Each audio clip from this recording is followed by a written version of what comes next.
Hello everyone, welcome to another Facebook Live. I'm just going to do a quick Halloween demonstration, but before we do I want to give you a sneaky peek of what's coming up. Been a bit naughty, I haven't seen what this looks like, so I hope it looks really designer. This is one of the frames that's been done by the lovely Jane Weatherspoon, and it really is a fine example of all of our different Halloween dies. So there's lots of attention to detail here. It's the little tiny bats that you can see. Also the silhouette designs and the owl up in the top. Of course we've got pumpkins. It wouldn't be Halloween without pumpkins.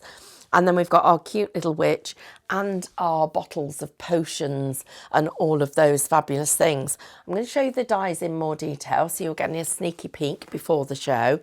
And I'd like to show you just one more of these fabulous frames.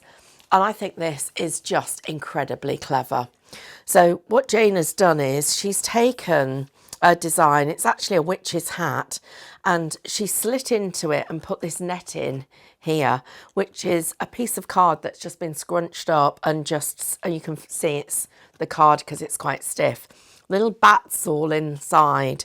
And then this was a silhouette that we saw earlier with the owls. She's put multiple of those inside here. We've got the potion bottles again, and there's our cute little witch and also the cauldron and the cat. The smile on the cat is just fabulous. The little bats are peeking out from inside the bat cave, which is part of the witch's hat. And it's a really, really clever design. Taking something that's quite inexpensive, adjusting it. She's put two little brads, one on either side to hold the hat in place, and then just slit into the top of it and then making that the entrance into the cave. Really clever design and great for you to be able to see in detail. And we'll get the girls to do some close-ups for you so that you can really see how good that is. So, of course, we've got charisma. And so your charisma, you can see here, there's one for each of the different dies.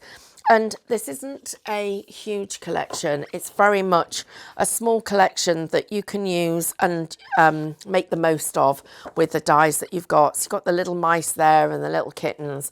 I think the easiest way of you seeing all of this is by me showing you the actual designs. So I'm just going to pop those to one side and let's take a look at these. So as I go through them, this will give you a really good idea of what we've got for you. So this is our Halloween spider's web, and I'm actually modelling this for you so you can see what it looks like. But we've got 3 spider's webs, and we've also got a web flourish, so a little bit different. Wanted to make it so it wasn't just Halloween, so you can use it all year round, and that is the first of the collections. The second one we've got for you is the bedtime story die. This one's really cute, and you've got the little bat here and the baby bats being read a story.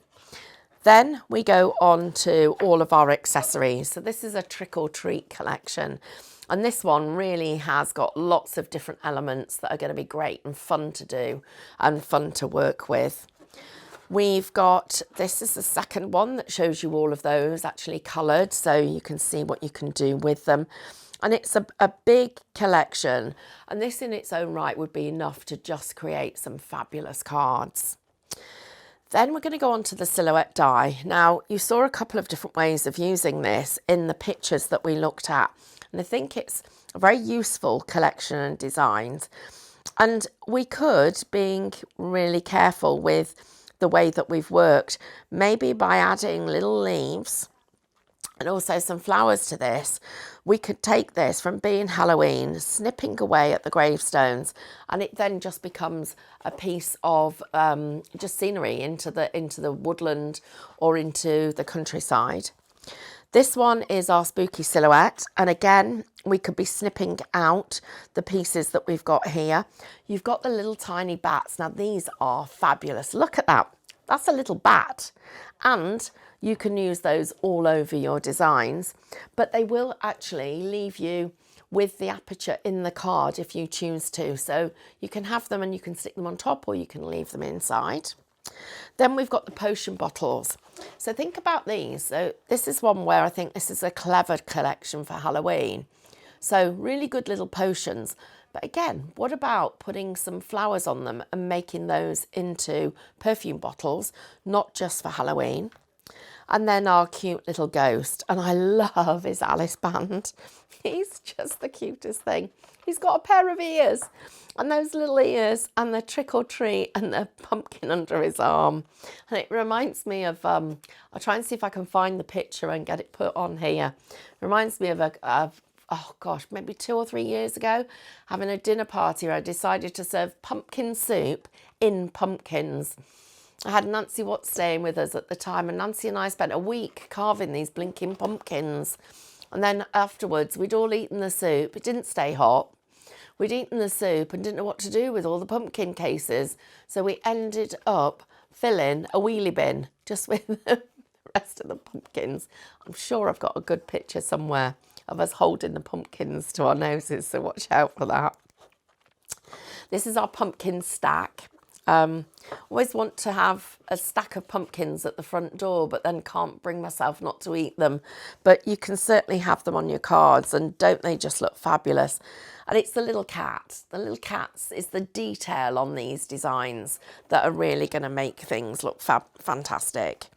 And here we've got our pumpkin die on its own. So this is part of the pumpkin die set. Then we've got the black cat and the little mouse. Again, really cute designs and a fresh item number. And then finally, the little witch. So that's our selection of new 2020 dies for Halloween. And the idea here is that they can be used to, certainly things like the spider's web, you can have a bit of fun with those as well. Or you can also make Halloween invitation cards. You could be sending Happy Halloween just because we can't all get together. But the idea is it's a little bit of fun. So this isn't scary Halloween, this is fun Halloween. And it gets serious when we start looking at the graduated card, because the price point for this is so affordable. But you've got 4 colours and you're getting 12 of each. And you can see how that graduation just literally lends itself to the really beautiful shading that is so smooth that it goes from start to finish. And I'm just going to go through each of them, and then I'm going to show you how they all line up together. So I'm going to pop these to one side. Quite happy now. My desk's starting to look really busy and really full. I want to show you how these colours lend themselves. So look at how that would go. If I do this for you and I come all the way across here, you can see just how beautiful that is. And it's that really soft vignette, that colour, the way it ends, the way it starts, that really makes this work. Then I'm going to take the black and let you look at how that blue and the black go together. And one of my personal favourites, which is this one. So I'm going to swap these over and I'm going to put these together, and you can see again, we've got a really lovely, nice vignette. So I'm going to work with the green and the brown, and let's get making and let's get crafting. And the girls have been great here in the office this week. They've prepped all this for me. So I'm going to talk you through what the prep has been and then how we're going to assemble the card. So because it is Halloween and all of that light and dark and the shimmer actually makes such a difference, I've got, first of all, a piece of black card that we're going to put some tape on. And I'd just like to talk to you about finger lift tape, because you'll see how this is the actual sticky bit. And it doesn't go right to the edge of this carrier. So I can put my finger under here, I can slide my finger under. That's where the tape is actually up to. And when I pull this off, it's really easy to work with. But because you can slide your finger underneath, it's easy to pull the back off. So I'm going to place this on top of this piece of black card. And trusting the girls as I do, I know it'll be absolutely perfect. And there it is, probably better than if I'd done it myself. And now I've got a piece of silver mirri. And what happens when you scuff the edge with your scissors? And that's what has happened here. So, oh, I thought that was a Halloween trick on me then. So by scuffing it, because we've got a foiled carrier on the top, so it's a layered piece of card, and I'm just going to slide my finger under here and pull this back. And you can see that's actually the foil that we've got there. It pushes the foil up and it gives you this edge to it. So it actually really suits Halloween. I'm going to take my pokey tool and just use that and pierce into the tape. Now by piercing into the tape, you can see how easy it is to lift. So this little technique, you take the point of the tool, you place it in at an angle and you just flick it up, and that allows you to get that tape off really easily. I'm just going to place this down, not worrying that I've got that tear in it because remember it is Halloween, so I think it suits it. And now I've got a piece of card that would be going on top, but I'd like to use this piece to get the effect that I want. So what I'm going to do is I'm going to take my card and I'm going to tear it around the edges. Now to make sure that it's slightly smaller, I'm just tearing it like this. All of these lovely fibres, we'll get some of this and we'll make it a little bit smaller in a minute. But you're going to see how when I put this onto this piece of black, it really will be very close to the size that I want.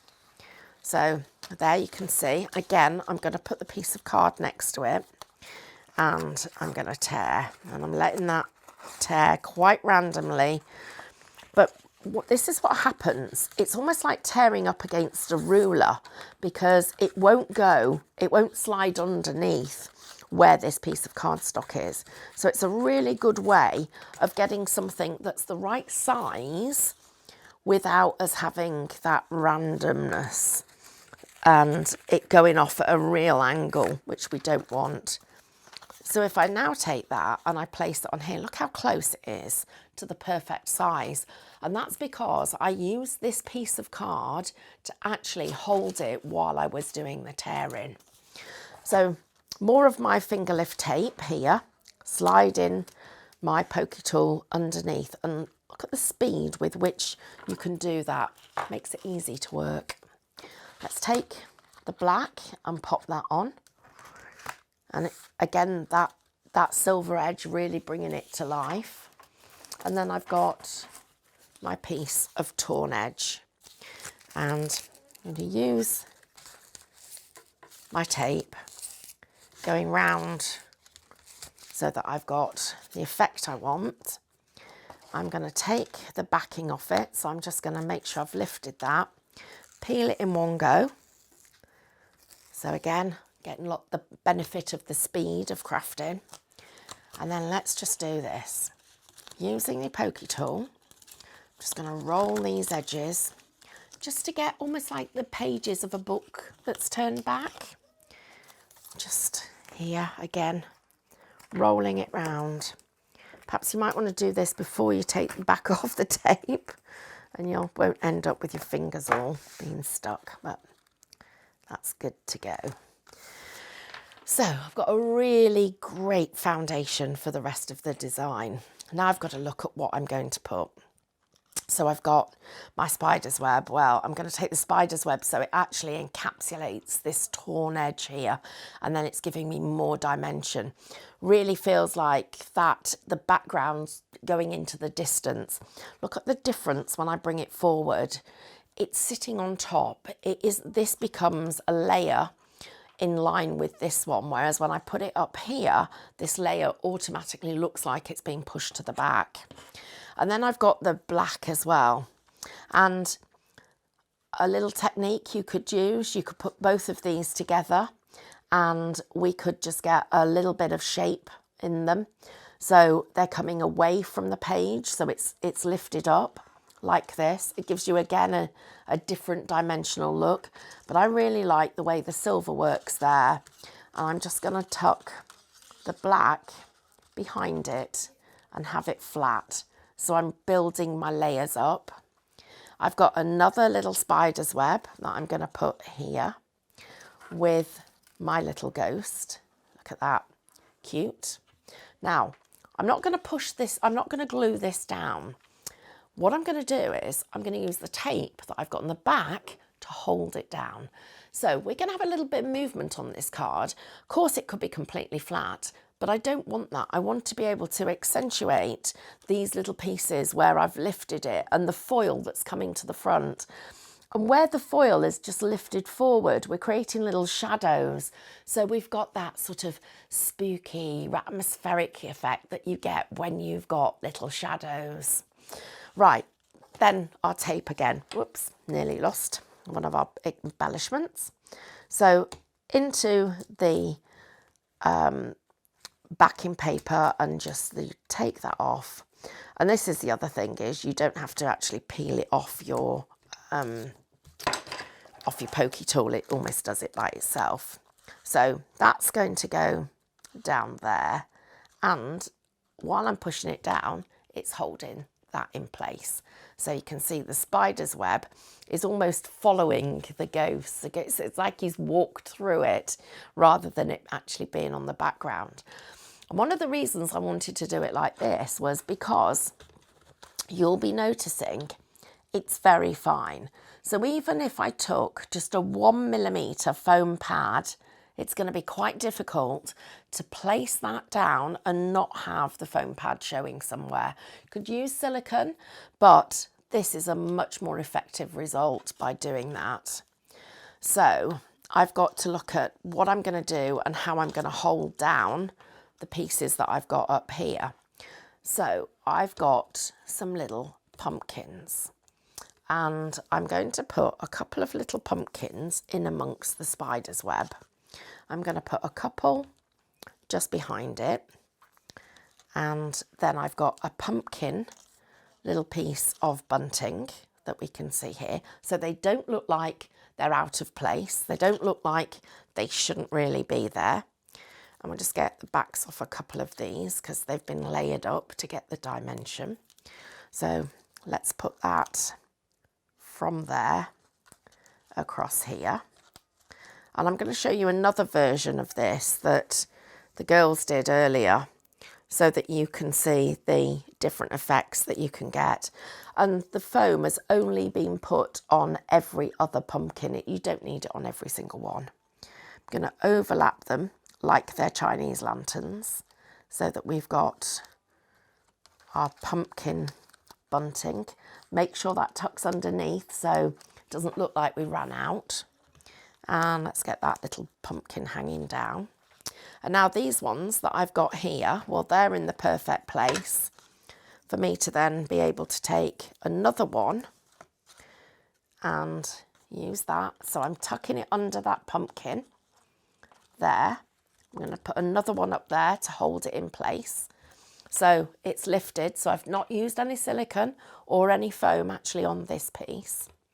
I'm going to take another pumpkin and I'm going to put it there. So it's over the top. So I now really have got that in position.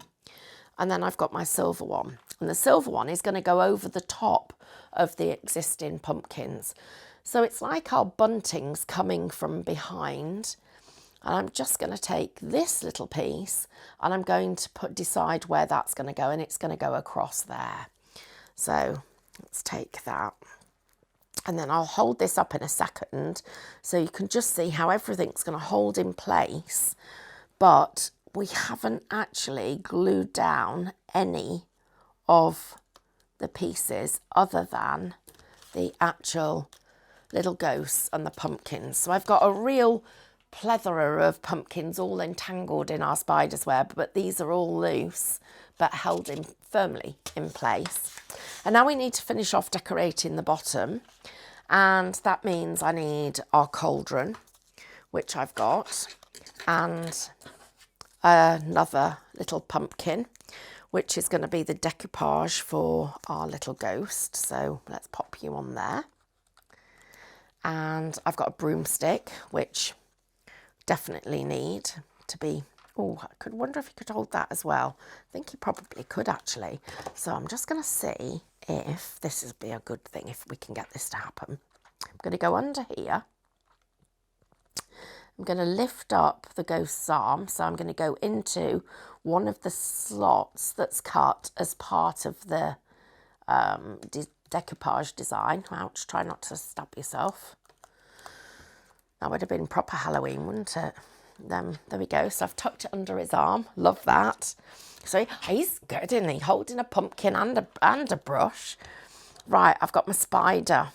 Well, the spider you'd think would go on the spider's web. It looks like it's having its lunch with all of those pumpkins. So I think that's actually quite a good idea. I don't think spiders eat pumpkins, but this one does. And let's get a little bit of our foam for that. So we'll have him there. So again, come back to this pokey tool. So in and just lift up that tape. Whoops, come on tape. You're normally much more accommodating than this. There we go. So I'll just put our spider, let's have him, yeah, we'll have him having his dinner in there. Our cauldron, that needs to be stuck down. We'll get you there. And I've got a little sentiment. Now, I could have put my shadow of my little ghost behind it, or I could even have the shadow of the ghost behind here, but actually I don't really think it needs it. I think I'd like to leave it just like that. Maybe put one or two little bats on, and this would be the best way of picking them up, is to use your pokey tool like this and a tiny dot of glue on them before you put the pokey tool in. And they could be like the steam that's coming out of the cauldron. But let me show you this one. So you can see there how you've got all the different elements. And then I'm just going to go to another design that the girls did earlier. And you can see the pumpkins, again the spider is up there. A few more different designs because they've added in some extra embellishments that I've chosen not to use. And there we've got, whoops, and the bats have gone home to roost.